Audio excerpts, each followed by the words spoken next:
Today we're breaking down the major political drama that's been dominating headlines this week. The fallout from Tucker Carlson's podcast featuring Nick Fuentes, and the fiery backlash from Ben Shapiro and other conservative figures. It's a story that split the right wing, raising questions about free speech, extremism, and where the conservative movement draws the line. Let's get into what happened. Last week, Tucker Carlson released a new episode of his podcast, where he interviewed Nick Fuentes, a far-right activist known for his history of racist, anti-Semitic, and misogynistic statements.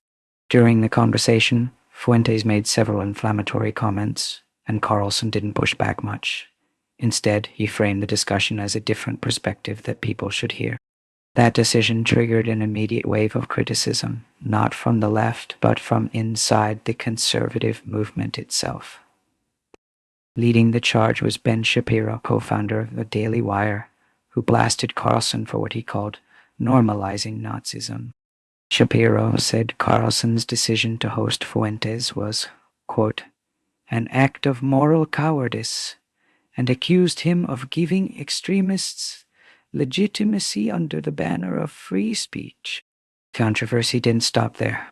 The Heritage Foundation, one of the most influential conservative think tanks, got dragged into the storm after its president, Kevin Roberts, defended Carlson. Roberts said conservatives should cancel voices like Fuentes even if they disagree with them. That statement sparked open revolt within Heritage. Several staff members, including members of the Anti-Semitism Task Force, resigned in protest, accusing the leadership of undermining the organization's values. Within days, Roberts walked back his comments and issued a public apology, saying he misjudged the situation, but he also made clear he would not resign. This situation highlights a growing divide inside the American right. On one side are figures like Ben Shapiro, who argue that hosting people like Fuentes crosses a moral line, that it's not free speech to amplify openly extremist voices. On the other side are people defending Tucker Carlson, saying that shutting down dialogue only reinforces cancel culture and censorship. But the tension runs deeper. Carlson has recently been critical of pro-Israel conservatives, calling them Christian Zionists and questioning U.S. support for Israel. That's another flashpoint with Shapiro, who is outspokenly pro-Israel. So this isn't just a media spat. It's a full-blown ideological clash over the future of conservatism.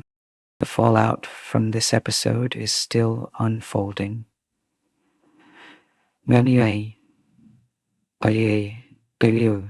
Ben Shapiro continues to call out Carlson on X and his podcast, while Carlson hasn't backed down, insisting that open discussion, even with controversial figures, is essential to understanding the country's political reality.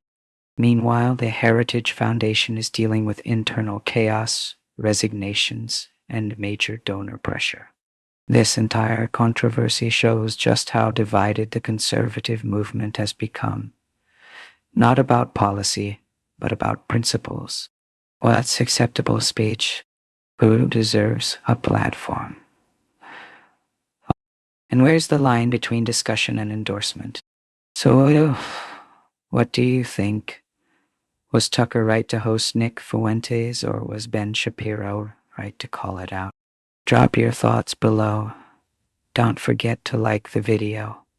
And subscribe if you want to stay updated on political media controversies like this one. Thanks for watching, and I'll see you in the next one.